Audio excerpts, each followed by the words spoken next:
Welcome to AP political ground report. నేను లక్ష్మి. ఆంధ్రప్రదేశ్లో త్వరలో ఎలక్షన్ సైరన్ మోగనుంది. నవ్యాంధ్రలో జరిగే ఎన్నికల సంగ్రామంలో ఓటరు తీర్పు ఎటువైపు ఉండబోతుంది? అధికార పార్టీ మళ్లీ అందలమెక్కుతుందా? ప్రభుత్వ వ్యతిరేకత ప్రస్ఫుటమవుతుందా?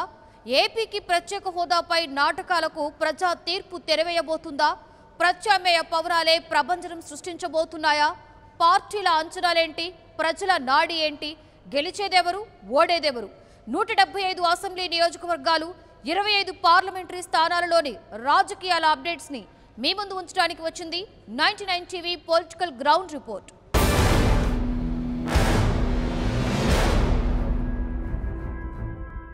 తెలుగు తమిళ సంస్కృతుల పరిణామాలు వెదజల్లుతున్న కష్టజీవుల పల్లసీమ చిత్తూరు జిల్లా సత్యవేడు నియోజకవర్గం. 40% ప్రజలు తమిళం మాట్లాడే ఈ ప్రాంతం తెలుగు తమిళ జీవన శైలి కూడలి. ఈ ప్రాంతం ఎంత విభిన్నమైనదో ఇక్కడ రాజకీయాలు కూడా అంతే విభిన్నమైనవి, అందరికీ ఆసక్తిని కలిగించేవి.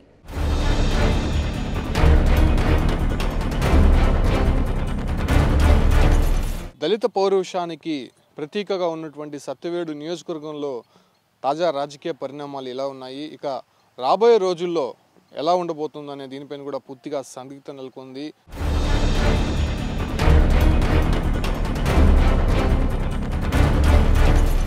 సత్యవేడు నియోజకవర్గం దళిత పౌరుషానికి ప్రతీక.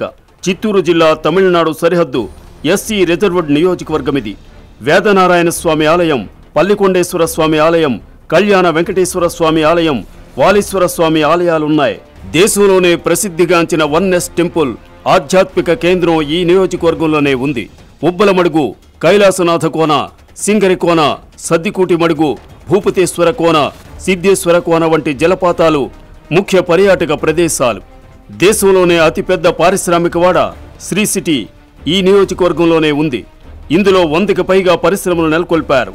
ఇదేగాక ప్రపంచ శ్రేణి మోటార్ రంగ సంస్థ Hero, Apollo Tyres, Ashok Leyland, Isuzu లాంటి భారీ ప్రాజెక్టులు ఏర్పాటవుతున్నాయి.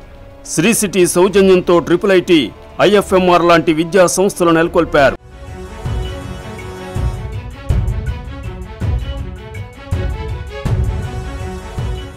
సత్యవేడు నియోజకవర్గం మొత్తం జనాభా 2,77,010 మంది. వీరిలో పురుషులు 1,37,612 మంది, మహిళలు 1,39,398 మంది. నియోజకవర్గంలో మొత్తం ఓటర్లు 1,93,540 మంది.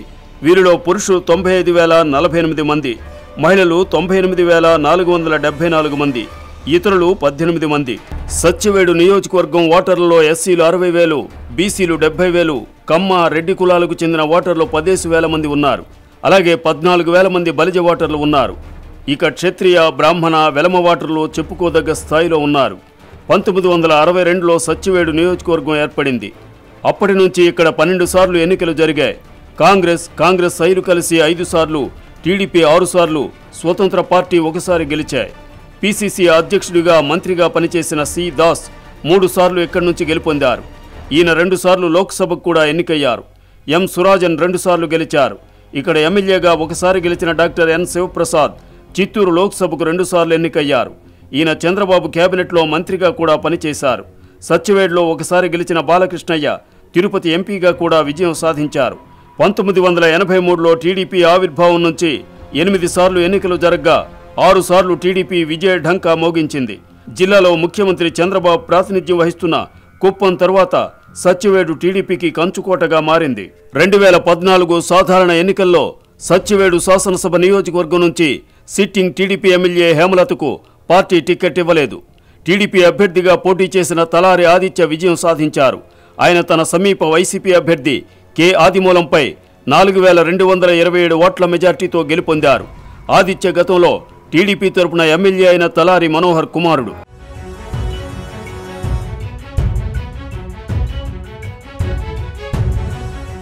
యువకుడిని ఎమ్మెల్యేగా ఎన్నుకుంటే తమ జీవితాల్లో మార్పు వస్తుందని సత్యవేడు నియోజకవర్గ ప్రజలు భావించారు. వైసీపీ తరఫున పోటీ చేసిన సీనియర్ నాయకుడు ఆదిమూలాన్ని కాదని టీడీపీ తరఫున పోటీ చేసిన యువకుడు ఆదిత్యను పట్టం కట్టారు.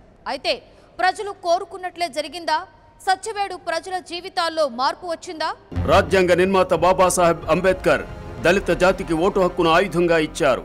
పోరాటం చేసి రాజులవ్వండని సందేశం ఇచ్చారు. సత్యవేడు దళితులు పోరాడారు. అయితే రాజులు కాలేకపోయారు. తాడు చేతబట్టిన అగ్రకుల పెత్తందారులు బయట ప్రాంతాల నుంచి వలస దళిత నేతలను ఎన్నికల వేళ దింపి ఆడే తోలు బొమ్మలాట్లకు సత్యవేడు మచ్చుతునగ్గా మారింది. దళితులే ఎమ్మెల్యేలవుతున్నా దళితుల బతుకుల్లో మార్పు ఎంత మాత్రం రాలేదు. యువ ఆదిత్య సంచలన విజయం నియోజకవర్గ దళిత బహుజనుల్లో అభివృద్ధి వికాస ఆశలను చిగురింపజేశాయి. ఆదిత్య అడుగులు వెలుగు జాడలవుతాయని గంపెడాస్తో ఎదురు చూశారు. కానీ అనతి కాలంలోనే ఎమ్మెల్యే ఆదిత్య తండ్రి తెర వెనుక నుంచి తెర మీదకు వచ్చారు. ఆదిత్య షాడోగా మారి రాజధానికి పరిమితమైతే సత్యవేడు నియోజకవర్గం ఎమ్మెల్యే తండ్రి చాటు రాజ్యమైపోయింది. అయితే ఎమ్మెల్యే మాత్రం తన హయాంలో బోలెడంత అభివృద్ధి జరిగిందని చెప్పుకుంటున్నారు. హాస్పిటల్ పరిస్థితి మీ అందరూ కూడా చూశారు. బూత్ బంగళాల్లాగా ఒక ఆపరేషన్ థియేటర్లోకి పోతే దాని లోపలంతా బూజు పట్టిపోయి అధ్వానంగా ఉంది. 9 కోట్లు పెట్టి కొత్త హాస్పిటల్ తీసుకొచ్చాము. ఒక 30 ఏళ్ల కళ తడా నుంచి వచ్చే కడూరు సత్యవేడు రోడ్డు, దాన్ని వాడకుండా ఉండలేరు. పోతే చావే, కాళ్ళు విరుగుతాయి, మనుషులు దస్తారు, కానీ రోడ్డు వచ్చిన తర్వాత 40 కోట్ల వ్యయంతో ఆ రోడ్డు మొత్తాన్ని పూర్తి చేశాము. ఇదే శ్రీకాళహస్తి నుంచి వస్తూ ఉంటే పిచ్చాటూరు దాకా రావాలంటే దిక్కు లేదు. పిచ్చాటూరు దాకా డబుల్ రోడ్ చేయాలనేది వాళ్ళకు కూడా 30 ఏళ్ళ నుంచి పోరాడుతూ ఉన్నారు. అది కూడా 30 కోట్లు పెట్టి మొత్తం పూర్తి చేసాం. 35 కోట్లు పెట్టి ఇరిగేషన్ ఛానల్స్ జైకా ఫండ్స్ తోటి ఇప్పుడు మొత్తం అరణ్యార్ ప్రాజెక్టు సస్య శ్యామలంగా అద్భుతంగా చేయబోతున్నాం. సప్లై ఛానల్స్ నాగలాపురానికి నీళ్లు కూడా అద్భుతంగా చేయబోతున్నాం. తాగునీరు అంటే సమస్య అంటే ఏంటో కూడా తెలియకుండా జైకా ఫండ్స్ తోటి అద్భుతంగా ఇప్పుడు చేయబోతున్నాం 35 కోట్లు పెట్టి. అలాగే నాగలాపురం చినపాండూరు రోడ్డు 30 ఏళ్ల కల్లా 20 కోట్లు పెడితే అయిపోయేది. ఎన్ని వేల కోట్లు తిన్నారు, కనీసం 25 కోట్లు పెట్టలేకపోయారు. నేను అన్ని చోట్ల రోడ్ల విషయంలో యుద్ధ ప్రాతిపదికన చేస్తున్నాను. అది కూడా 10 కోట్లు పెట్టి సగం రోడ్డు దాదాపు శాంక్షన్ అయిపోయింది. ఇంకో సగం రోడ్డు కూడా ఆ రోడ్డు పూర్తి కాగానే ఫేజ్ 2 తీసుకొని పూర్తి చేస్తాం. సత్యవేడులో ప్రభుత్వ భూములు చాలానే ఉన్నాయి. అలాంటి ప్రభుత్వ భూములను కాపాడాల్సిన బాధ్యత అధికారులతో పాటు ప్రజా ప్రతినిధులపైన ఉంటుంది. కానీ అందుకు విరుద్ధం సత్యవేడు ఎమ్మెల్యే తలారి ఆదిత్యది. ఎమ్మెల్యే అనుచరుల పేరుతో సత్యవేడు నియోజకవర్గంలోని చాలా స్థలాలను ఆక్రమించేశారనే ఆరోపణలున్నాయి. అంతేకాదు చాలా ప్రభుత్వ స్థలాల దగ్గర this site belongs to MLA Aditya అంటూ బోర్డులు కూడా పెట్టేశారనే విమర్శలున్నాయి. ఇటువంటి వాటి మీద ఖచ్చితంగా జనసేన గజమెత్తుతుంది. వీళ్ళందరినీ కూడా పంతం పట్టే రోజు ముందుంది. 2019 లేకుండా ఎమ్మెల్యే ఆరుల పవన్ కళ్యాణ్ గారి సపోర్ట్ తెలుగుదేశంలో గెలిచి ఈరోజు మనుషులు ఎవరు లేకుండా ఎవరిని పట్టించుకోకుండా ఉద్యోగాలు అమానుష చర్యలు చేస్తున్నారు. దయచేసి మీరందరూ ఇది గమనించాలి. రాష్ట్రంలో ప్రతి చోట ఇసుక దందాలు ఇటువంటి దందాలు జరిగితే ప్రజలు ఎలా ఉంటారో మీరు ఆలోచించుకోవాలి. ఒక ప్రజలు కూర్చొని బస్టాండ్ కోసం కంటే ఆ ప్రజలు కూర్చోకుండా అక్కడ షాపులు పెట్టించారంటే ఈ ఎమ్మెల్యే ఎటువంటి అరాచకం చేస్తున్నాడో మీరందరూ కూడా దయచేసి గమనించాలి. సత్యవేడు నియోజకవర్గ ప్రజలందరూ కూడా దీన్ని మనసులో పెట్టుకోవాలి. వాళ్ళ దందాలు నడుపుకోవడం కోసం, వాళ్ళ బంధువుల ఉద్యోగాల కోసం ఇక్కడ ఎమ్మెల్యే ఇక్కడ యాక్ట్ చేస్తున్నాడు. ఖచ్చితంగా రాబో రోజుల్లో జనసేన ఎమ్మెల్యే అభ్యర్థిని గెలిపించండి. ఇటువంటి వాటికి భర్తం పట్టే రోజులు ముందున్నాయి. జై జనసేన. చిత్తూరు జిల్లాలోనే ఏకైక మీడియం ఇరిగేషన్ ప్రాజెక్టుగా ఉన్న అర్నియర్ ప్రాజెక్టు ఏర్పడినప్పుడు అధికారికంగా 6,000 ఎకరాలకు, అనధికారికంగా 12,000 ఎకరాలకు సాగునీటిని అందించేది. అయితే దీనికి మరమ్మతులు చేపట్టక గాలికి వదిలేయడంతో దీనస్థితికి చేరింది. గతంలో ఇక్కడ ప్రాజెక్టులతో పాటు ఉద్యానవనం కూడా ఏర్పాటు చేశారు. అది కూడా ఇప్పుడు శిథిలావస్థకు చేరుకుంది. మరోవైపు భారీగా చేపల పెంపకంతో హరిజన, గిరిజనులకు, మత్స్యకారులకు ఉపాధి లభించేది. కానీ ఇప్పుడు ఆ పరిస్థితి లేదు. ప్రాజెక్టు మరమ్మతుల కోసం దిగువ ఆయకట్టు రైతులు ఎన్నిసార్లు ప్రభుత్వాలకు విన్నవించుకున్నా ఫలితం లేకపోయింది. ఈ ప్రాజెక్టుని ఎమ్మెల్యే ఏనాడు కన్నెత్తి చూడలేదని ప్రజలు, రైతులు వాపోతున్నారు. రైతు సమస్య అనగా ఏ నాయకుడైనా, ఏ పార్టీ నాయకుడైనా, కాంగ్రెస్ కానీ, బీజేపీ కానీ, తెలుగుదేశం కానీ, వైసీపీ కానీ ఎవడూ పట్టించుకునే నాదుడే లేడు. రైతు అంటే లెక్కలేని పరిస్థితిలో ఉన్నది. నీళ్లు లేక పైర్లు పెట్టుకోలేక ఎండిపోతూ అల్లాడుతూ ఉంటే కూడా పట్టించుకునే నాదుడే లేదు. రైతు అంటే ఈ రాజకీయ నాయకులకి లెక్కలేనంత తనం అయిపోయింది. రైతు కష్టాలు ఎవరూ తీర్చేవాళ్ళు లేరు. ఈ తడవ రైతు గురించి ఏ నాయకుడు పట్టించుకుంటే బాగుంటుంది. ఇలా చేస్తుండగా రైతు సమస్యల గురించి చేసేవాడు లేదు. దయచేసి రైతు కష్టాలన్నీ ఈ తడవ నాయకత్వంలో వచ్చేవాళ్ళు చేకూరుస్తారని కోరుతున్నాను నేను రైతుగా. ఎమ్మెల్యే ఆదిత్య పాలన అవినీతిమయం అయిపోయిందని వైసీపీ నాయకుడు ఆదిమూలం ఘాటుగా విమర్శిస్తున్నారు. అందు కలదు ఇందు లేదనే విధంగా ఎందెందు చూసినా అందందే కలదు అవినీతి అని ఆరోపిస్తున్నారు. ఆదిత్య పనితీరు గురించి ప్రతి ఒక్కరికి కూడా ఈ రాష్ట్రంలో కావచ్చు, జిల్లాలో కావచ్చు, ఈ నియోజకవర్గంలో ప్రతి కుటుంబం, ప్రతి మండలం, ప్రతి గ్రామానికి తెలిసిన విషయం. కారణం ప్రతిదీ కూడా అవినీతితో వచ్చినటువంటి ఒక ఎమ్మెల్యే, అతను కానీ అతని తండ్రి కానీ వేలాది కోట్ల రూపాయలు దోసుకున్న సందర్భంగా మీ ప్రతినిధి బృందానికి ప్రజలకు కూడా ఇంప్లికేట్ చేస్తున్నాం. ఈ రిజర్వ్ నియోజకవర్గంలో ఎమ్మెల్యే అభ్యర్థికి వచ్చినటువంటి వ్యక్తి ప్రజలకు సేవ చేయాలి తప్ప దోసుకొని కానీ కాదు. ఈరోజు చంద్రబాబు కావచ్చు, లోకేష్ కావచ్చు, అతని పక్కన కూర్చుని మాట్లాడుతున్నారంటే చాలా హీనమైన కారణం అంటే ఒక అవినీతి. మీ ఎమ్మెల్యే తండ్రి ఒక అవినీతి, కొడుకు ఒక అవినీతి. ఒకటి కాదు, రెండు కాదు, ప్రతి దాంట్లో అవినీతి. ఆయా ఆర్ఎంబీల అవినీతి, జిల్లా పరిషత్ రోడ్ల అవినీతి, ఇరిగేషన్ అవినీతి, పంచాయతీరాజ్ అవినీతి. ఎమ్మెల్యే తండ్రి మనోహర్పై అనేక అవినీతి ఆరోపణలు వచ్చాయి. డిఫాక్టో ఎమ్మెల్యేగా ఈయన అధికారాలు చెలాయిస్తున్నారని విమర్శలున్నాయి. తండ్రి చాటు ఎమ్మెల్యేగా ఆదిత్య మారారంటూ పార్టీ అధిష్టానానికి ఫిర్యాదులు వెళ్లాయి. దీనిపై పార్టీ అధినేత సీఎం చంద్రబాబు మందలించారు కూడా. మరోవైపు మండలాల వారీగా కొందరు నేతలను ప్రోత్సహిస్తున్నారని, వివిధ కాంట్రాక్టు పనులు వారికే అప్పగించి కమిషన్లు తీసుకుంటున్నారన్నది తండ్రి కొడుకులపై ఉన్న ప్రధాన ఆరోపణ.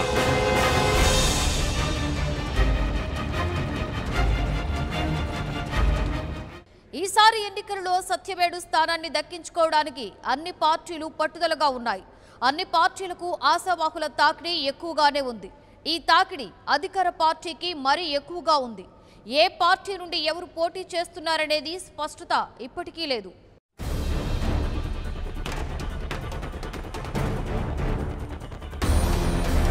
సిట్టింగ్ ఎమ్మెల్యే ఆదిత్య తండ్రి మనోహర్ మళ్లీ తన కుమారునికే టీడీపీ టికెట్ అని చెప్పుకుంటున్నారు. అయితే టీడీపీ శ్రేణులు, ద్వితీయ స్థాయి, మండల స్థాయి నాయకులు ఆదిత్య మీద అగ్గి మీద గుగ్గిలమవుతున్నారు. మళ్లీ ఆదిత్యకు టికెట్ ఇస్తే పార్టీ గంగలో కలిసినట్టేనని హెచ్చరిస్తున్నారు. మరోవైపు టీడీపీ మాజీ ఎమ్మెల్యే హేమలత తన కుమార్తె హెలెన్ జాయ్ని తెర మీదకు తెచ్చే ప్రయత్నాలు ముమ్మరంగా చేస్తున్నారు. హేమలత భర్త విజయసారథి, కుమారుడు మైఖేల్ డేవిడ్ కూడా టీడీపీ టికెట్ ఆశిస్తున్నారు.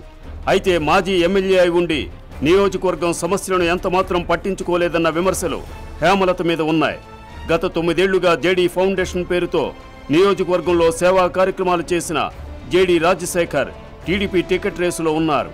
వీరితో పాటు పుత్తూరు దోహ ప్రసన్న, రాజేష్ కృష్ణ, కావనూరు వాసు తదితర తెలుగు తమ్ముళ్లు ఎమ్మెల్యే టికెట్ కోసం కర్చీఫ్ వేసి కూర్చున్నారు.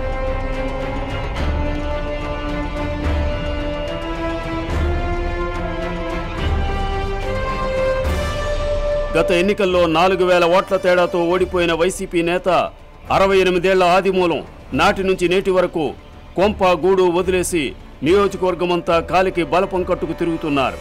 650 గ్రామాలను స్వయంగా సందర్శించారు. 7 మండలాల్లోని నాయకులతో కలిసి 265 పటిష్టమైన బూత్ కమిటీలను ఏర్పాటు చేయగలిగారు. పార్టీ అధిష్టానం ఇచ్చే ప్రతి కార్యక్రమాన్ని విజయవంతం చేస్తూ అధినేత జగన్ దృష్టిలో పడ్డారు. అయితే జిల్లా వైసీపీ ఇన్ఛార్జ్ పెద్దిరెడ్డి రామచంద్రారెడ్డి మాత్రం సత్యవేడు వైసీపీ ఎమ్మెల్యే అభ్యర్థిగా తిరుపతి ఎంపీ వరప్రసాద్ కుమారుని వైపు మొగ్గు చూపుతున్నట్టు వైసీపీ వర్గాల భోగట్ట. వైసీపీ తరపున పోటీ చేసేందుకు గతంలో చిత్తూరు ఎంపీ స్థానానికి పోటీ చేసి ఓడిపోయిన సామాన్య కిరణ్తో పాటు మాజీ ఎమ్మెల్యే సురాజ్ కూడా ఉత్సాహం చూపిస్తున్నారు.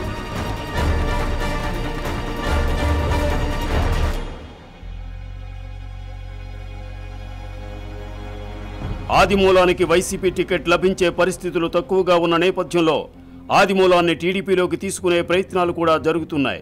అవినీతి ఆరోపణలు, కలహాల కుంపట్లతో బలహీనపడిన నియోజకవర్గ టీడీపీకి గెలుపు గుర్రం లాంటి అభ్యర్థి ఆదిమూలమని స్థానిక నేతలు ముఖ్యమంత్రికి నివేదికలు పంపినట్టు సమాచారం.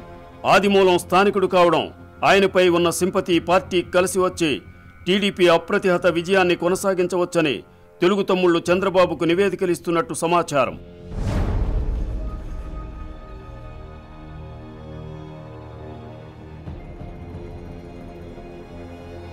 ఇక కాంగ్రెస్ పార్టీ అభ్యర్థిగా మళ్లీ పెనుబాల చంద్రశేఖర్ తలపడుతున్నారు. ఆయన ఈ మేరకు పార్టీ అధిష్టాన పెద్దలతో సంప్రదింపులు చేస్తున్నట్టు కాంగ్రెస్ వర్గాలు చెబుతున్నాయి.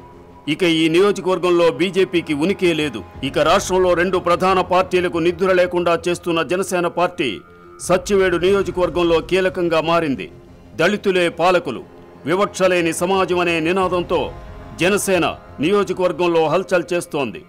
7 మండలాల్లోని జన సైనికులు ఎక్కడికక్కడ ఏకమై భ్రష్ట పాలనను నిలదీస్తున్నారు. నియోజకవర్గంలోని జన సైనికులు లావణ్యకుమార్, శ్రీనివాసులు, రాజేష్, సుబ్రహ్మణ్యులు అవినీతి బండారాలను బట్టబయలు చేస్తున్నారు.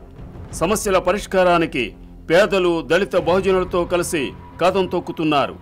ఈ మారు ఎన్నికల బరిలో దిగేందుకు లావణ్యకుమార్, తడ శ్రీనివాసులు రంగం సిద్ధం చేసుకుంటున్నారు. మరి జనసేనాని ఎవరికి అవకాశం ఇవ్వనున్నారో చూడాలి. స్థానిక జన సైనికులు ఈసారి సత్యవేడులో జనసేనను గెలిపించుకుంటామని, పవన్ కళ్యాణ్ని సీఎంగా చూస్తామని చెబుతున్నారు. పవన్ కళ్యాణ్ గారు ఖచ్చితంగా సీఎం అవ్వాలి. ఇదే చంద్రబాబు నాయుడు, జగన్మోహన్ రెడ్డి మోసపూరిత హామీలతో ప్రజలను మభ్యపెడుతూ మోసాలు చేస్తూ ఉన్నారు. ఈ మోసాలకి 2019లో అధికార పార్టీకి, ప్రతిపక్ష పార్టీకి రెండింటికి పవన్ కళ్యాణ్ గారు చెక్ పెట్టడానికి జన సైనికులంతా మేము వాడవాడల సత్యవేడు నియోజకవర్గంలో అన్ని జనసేన జనబాట ప్రోగ్రాము, జనతరంగ ప్రోగ్రాము అన్ని ఇంటింటికి గడప గడపకు తీసుకెళ్తున్నాము. 2019లో కంపల్సరీ ఖచ్చితంగా పవన్ కళ్యాణ్ గారిని సీఎం చేయడానికి ప్రతి ఒక్క జన సైనికుడు ఒక సైనికుని వల్లే కష్టపడుతూ ఉన్నారు. ఇదే జగన్మోహన్ రెడ్డి, చంద్రబాబు నాయుడు గారు వాళ్ళిద్దరూ కలిసినా కూడా సరే ప్రత్యేక హోదా కానీ, రాష్ట్రానికి ఎటువంటి మంచి జరిగి కానీ ఎటువంటివి కానీ జరగవు. ఒక పవన్ కళ్యాణ్ సీఎం అయితే తప్పితే ఈ ఆంధ్రప్రదేశ్కి మంచి రోజులు రావనేసి ఖచ్చితంగా సర్టిఫికేట్ కాన్స్టిట్యూషన్లో జన సైనికులందరూ కలిసి ప్రతి ఊరికి, ప్రతి విలేజ్కి వెళ్ళి మా ప్రయత్నం మేము చేస్తున్నాము.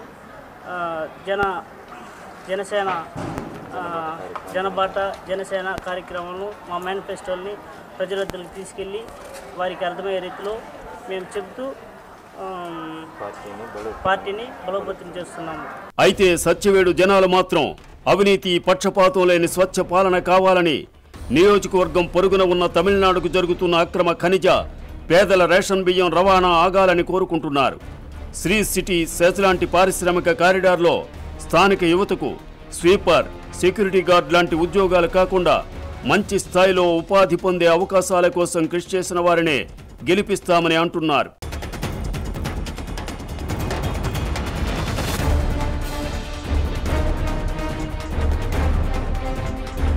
బాబాసాహెబ్ అంబేద్కర్ ఆశయాలే ఇక్కడి నుంచి పోటీ చేసే నేతలకు దిక్సూచి కావాలని సత్యవేడు ప్రజలు ఘోషిస్తున్నారు. సంక్షేమ పథకాల అమల్లో పారదర్శకత, నియోజకవర్గంలో విద్య, వైద్యం, అంగన్వాడీ, వెలుగు, నిరంతర విద్యా కేంద్రాల మీద డేగ కన్ను వేసి పేద ప్రజలకు మెరుగైన సేవలు అందేట్టు కృషి చేసే నేతలు రావాలని జనం కోరుకుంటున్నారు.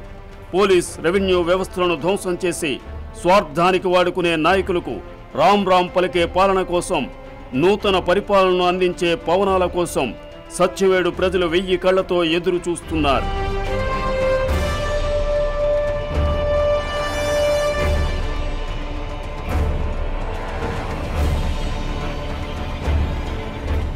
ఇక రాబోయే రోజుల్లో సత్యవేడు నియోజకవర్గంలో ఎలా ఉండబోతుందని చెప్పి కూడా ప్రజల్లో కూడా ఒక తీవ్ర ఉత్కంఠ నెలకొంది. మరోవైపు సత్యవేడు నియోజకవర్గంలో కీలకంగా ఉన్నటువంటి శ్రీ సిటీ డెవలప్మెంట్ మాత్రం గవర్నమెంట్ చాలా చేస్తున్నప్పటికీ కూడా కానీ కొన్ని పరిశ్రమల్లో ఇప్పటికి కూడా స్థానికులకి అవకాశం దక్కలేదని చెప్పి కూడా ఒక తీవ్రమైన విమర్శ ఉండదు. ఈ నేపథ్యంలో రాబోయే రోజుల్లో అయినా కూడా స్థానికులకి ప్రాధాన్యత ఇచ్చి శ్రీ సిటీలో ఉద్యోగాలు కల్పించాలని చెప్పి కూడా స్థానికులు కోరుతున్న పరిస్థితి ఉంది. మరోవైపు అర్నియర్ ప్రాజెక్టు పనుల్లో 4 సంవత్సరాల నుంచి కూడా జాప్యం జరుగుతోంది. ఈ నేపథ్యంలో తెలుగుదేశం ప్రభుత్వం ఒక ప్రాజెక్టు పూర్తి చేయడంలో కూడా పూర్తిగా విఫలమైందని చెప్పి కూడా ప్రజలు చెప్తున్నారు. ఈ 2 ప్రధాన సమస్యల మధ్య ప్రజలు కొట్టుమిట్టాడుతోంది.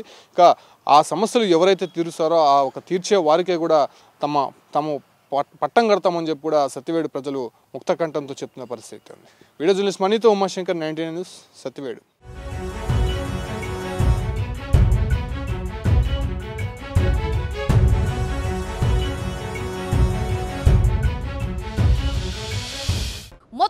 సత్యవేడు నియోజకవర్గంలో అధికార టీడీపీ మీద పూర్తి వ్యతిరేకత ఉంది. అయినా అధికారాన్ని దక్కించుకోవడానికి టీడీపీ గట్టిగా ప్రయత్నించనుంది. వైసీపీ, జనసేన కూడా ఈ నియోజకవర్గంలో బలంగా ఉన్నాయి. ఈసారి ఎన్నికలలో సత్యవేడులో త్రిముఖ పోటీ ఏర్పడనుంది. విజేత ఎవరో తేల్చేది మాత్రం Satyavedu దళితులే. Hello, this is your Nandu. Please do subscribe to New Waves Media. ఇలాంటి మరిన్ని మంచి వీడియోలు కావాలని కోరుకుంటున్నారా? అయితే పక్కనే ఉన్న గంట సింబల్ను క్లిక్ చేయండి. అలాగే సబ్స్క్రైబ్ చేయండి.